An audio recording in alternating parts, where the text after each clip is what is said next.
Even in 2018, the normies are still figuring out that video games even exist. From uptight parents and politicians suddenly realizing that there's just as much violence in video games as there is in movies and television, to major hip-hop stars playing today's biggest titles, down to everyone's most loved-to-be-hated douchey frat brothers. Why the hell does it feel like the whole world just discovered gaming again for the 50th time? Well, because of money, duh.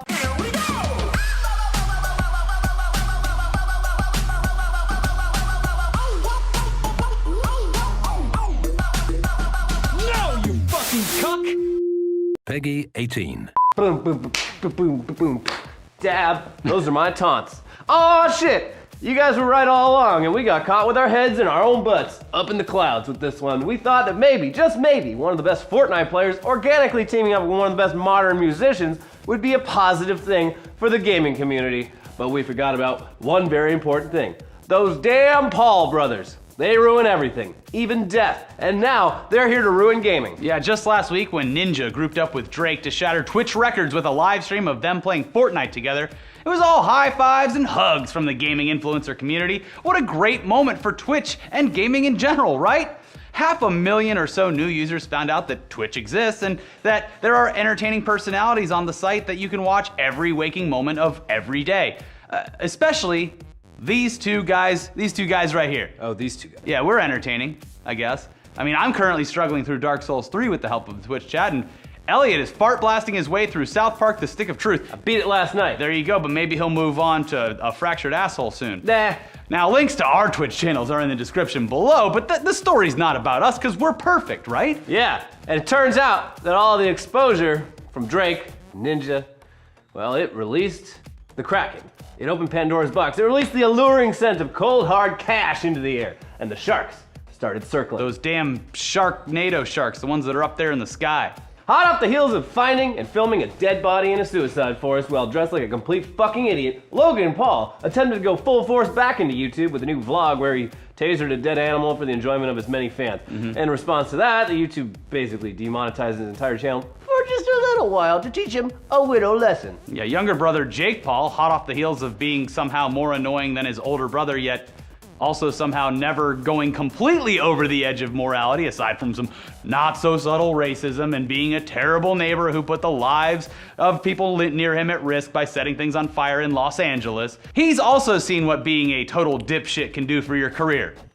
All right, well, that one's not that great of an example because his career actually grew after all of that stuff. Either way, both of the brothers seem very keen to jump on this newfangled bandwagon website called Twitch and immediately ruin it for everyone.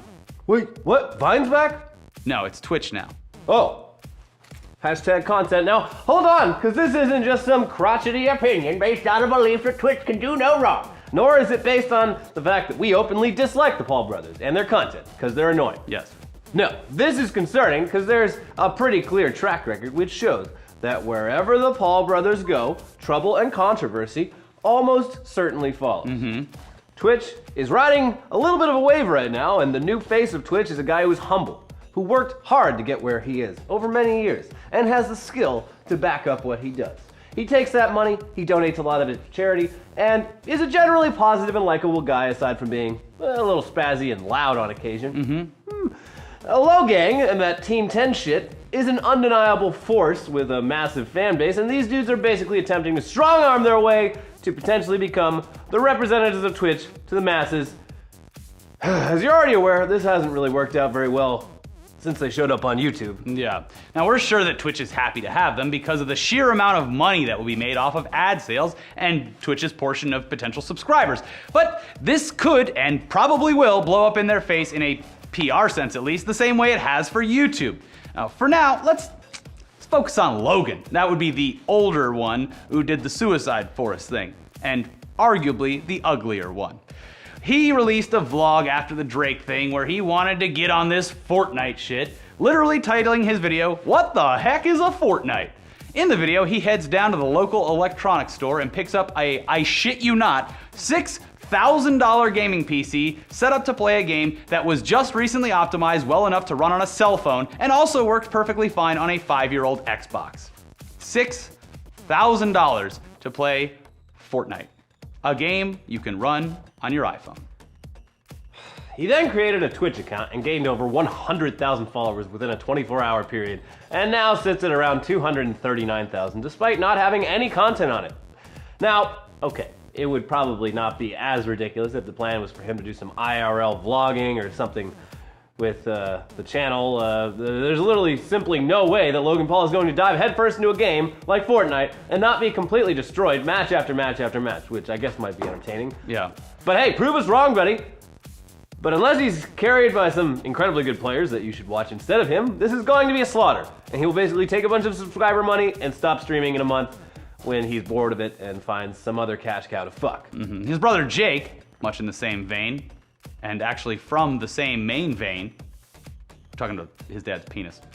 Jake released a video after the Drake/Ninja thing titled, "I donated $200,000 to my favorite Twitch streamer." Insane reaction.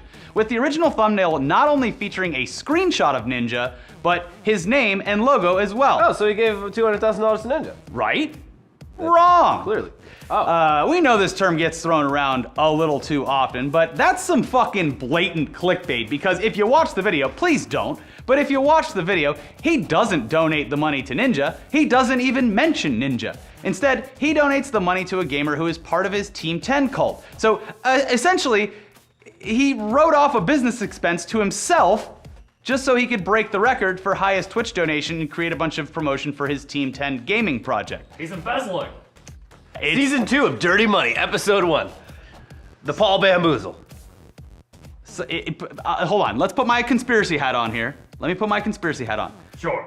The two members of Team 10 Gaming that he donated this money to, one got $75,000, one got $100,000. Let's say, for the sake of argument, that was their salary for this year as of joining Team 10, aside from, you know, probably other forms of income. And instead of actually paying a salary, he donated the money to them to promote the channels, which makes more money, and also make himself look good and have the biggest donation on Twitch ever, which makes him money because he puts it in a video, and then he can write it off on his taxes. They just got donations. Everything's free and clear, right? The FTC won't let him be, probably. Probably not. Having just done my taxes this past weekend, Twitch makes it very odd for tips, by the way. If you are a Twitch streamer, be very fucking careful about how you file your taxes, because they do not help you along a lot. They send you a form that only includes what you earned in subscribers. They do not include bits. Oh, you shit. have to do the math yourself. Whoops. If you make under $20,000 in bits, you could probably slip past, but these people are already not. Anyway. Conspiracy hat Tax off. tips. Yeah. Also, by the way, he did change the thumbnail after the initial surge of views, which, you know, kind of pointless, but he literally altered the thumbnail to be the people that he donated No, I'm a ninja. I'm a donation ninja. to. Yeah, he did. I slipped the money in. No one knew. Not even my accountant. Yeah. So anyway, while it remains to be seen how much effect the Paul brothers will have on the platform, mainly because Logan still hasn't streamed anything, it's just a bit annoying that they continue to be insufferable douchebags who seem to want to disrupt anything and everything that ever starts trending so that they can have some of the attention for themselves.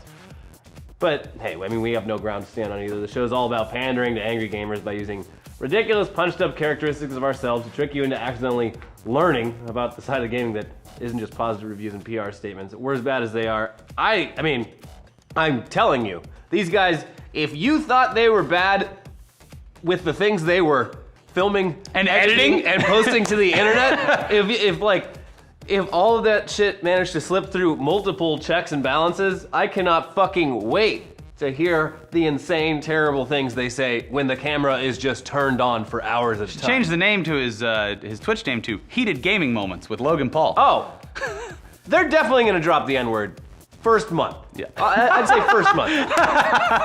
But hey, It won't take long. you know who's having a tougher time wrangling their current appearance than Team 10 right now? Overwatch League. Owl. After a tumultuous few weeks that involved fines and suspensions for players and coaches, things have finally boiled over, and nobody can really tell what's real or what's an overreach of moral guidelines or what is an attempt to mock the brand, because now we have Shouldergate. Excuse me. Hold on, I'm gonna go over to medium.com and sort this out. So yeah, what the hell happened? Surely this must be some kind of huge issue within the league that could only be worse at this point than homophobic slurs. Well, no. Here's what happened. Someone just bumped into someone else. Yeah, the one I just did was a little exaggerated. Here. Oh my god. Scandal. Anyway, what makes this whole thing strange, though, is the response from the perpetrator. Yeah. The bumper. In an attempt to get ahead of a story. He's got real strong shoulder blades. In an attempt to get ahead of a story that he thought was coming out and would make him and his team look bad, LA Gladiators coach David Pye issued a formal apology online despite not being asked to do so from anyone in the league. Here's the statement, which was posted to the team's official website. During halftime of the match against the Houston Outlaws last night, Gladiators head coach David D. Pye accidentally bumped into Outlaws player backstage. He wanted to share this with the players and our fans. Yesterday, during the Outlaws match, I inadvertently bumped into 2 of the Outlaws players. I hadn't been watching where I was going. I was distracted, thinking about what to say to our team for Kings Row, but I wanted to apologize immediately. I apologized to their players immediately after the game and Tyrone shortly after. I am sincerely sorry for my actions and assure you that there was no malicious intent. Even though it was an accident, it was still unprofessional of me to shoulder bump players from another team. So again, I'm sorry. Your voice just slowly evolved into the clown from Billy Madison. Well, that clown did get a hemorrhage in his head, Elliot, and he was knocked over by someone who was not paying attention because he was on stilts. That's true. It's the perfect analogy. The original shoulder gate. Yeah, the original shoulder gate. Hey, kids, you thought that I was dead? I just fell over and got a hemorrhage in my head. Obviously, people thought that all of this was ridiculous. Rightfully so. And they reacted as such, with the community either thinking that Blizzard's code of conduct had gone completely off the deep end to the point where even accidentally touching someone would be grounds for a fine, or thinking this was some kind of deep satire put forth by Gladiators in order to mock the league for fining and suspending players over the way they presented themselves both on and off the show. No, it just turns out that this coach was worried that there would be some kind of response from either the Outlaws or the league, so he just fucking apologized like a cuck publicly in advance and made the whole league look silly. Yeah. I mean, could have been worse. He could have said the N-word, I guess. Yeah, it's pretty Roll the PewDiePie. pretty low on the scale. Yeah. It's just not a good look. It's like no. It's like when a dude goes on a first date with a girl and just constantly like apologizing and like explaining himself. Sorry, You am look weak. Am I talking too much about my favorite bands? What are some of your favorite bands? Oh, that band sucks. Sorry, I'm just like Sorry, that. I really have to go to the bathroom. It's my bladder. You know, my last girlfriend who just broke up with me, she always said that I apologize too much too. Anyway, speaking of things that look silly, it's time to pull Shibby off of far more important work that he does, which is, I think, playing games with children. Fortnite on the toilet. With children once a day, to review a new game. So let's get Shibby in here. Tugs boys and Tugs girls, this week I'm still recovering after that amazing charity stream in which we skated fast and sucked ass. You want to hear about a game which you sail slow and totally blow? Let me tell you about this $60 game called Bozo the Clown Sea of Thieves. No, not Star Wars Battlefront 2, which is actually getting a progression update. Sea of Thieves, that type of game where streamers go cuckoo for Cocoa Puffs because of pirates, like Ricky. What pirate? You're telling me that this open world pirate game in which there's no class system, minimal enemy and weapon variety, and player versus player content is as shallow as Leafy's chin is worth $60? No. Why don't you want a class system, you fucking fascist? But Chibi, talk about the Kraken. So this is something less challenging than the Ender Dragon on fucking Minecraft because it's just some hentai tentacles in the ocean without an actual rendered body or boss fight mechanics. What's the goal of this game, you might ask? Get on a ship, go to an empty island with no content or real purpose, grab a chest and sail away without your ship sinking. There's no gameplay depth to speak of and no progression. There's no variety. This game is a tech demo that you just paid $60 for, Ricky. Yeah. It's fun to play with your friends. But Shibby, Woo? you can drink on a ship with your pirate friends and drink more and puke and shit. Sounds like a good laugh for the first, second, maybe fifth time, but after that, what? I know I bagged on Vermintide too, but that game has way more content and is only $30. Sad. Trust me, viewer, this game on Twitch will literally be dead in the water within a month. Why? Well, this game, not because of the cost, is $60. To a sizable streamer, that's not a big spend. They also probably got the game for free. This game took 4 years to make from a historic studio like Rare, yet has less content than a game Sean Murray made called No Man's Sky on release. Sea of Thieves is one of the saddest AAA console releases in years. How am I supposed to make my own fun when there's nothing to do in this sandbox? Do noi buy and just go back to Minecraft. 0 out of the 6 ships that can spawn into a game at once. Sad. Wow, thanks, Shivy. Your hard work and dedication to judging games based on essentially no standards is always inspiring. But let's check out a review from a real person and not just a computer-generated character we made in Gary's mod.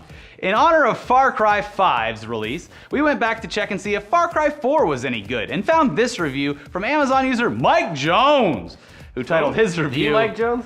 I think so. He titled his review... well, okay, he didn't title it, so it just kind of threw random words for the review in the title. But anyways, here's what Mike Jones had to say about Far Cry 4. Way too many unnecessary curse words, and the plotline was not that great. Voice acting was good, and graphics were amazing, but I would rather just play Far Cry 3. I do wish there was less random scenes of nudity in both, though. 1 star. What a pussy. This is a Christian chat. This is a Christian Amazon review.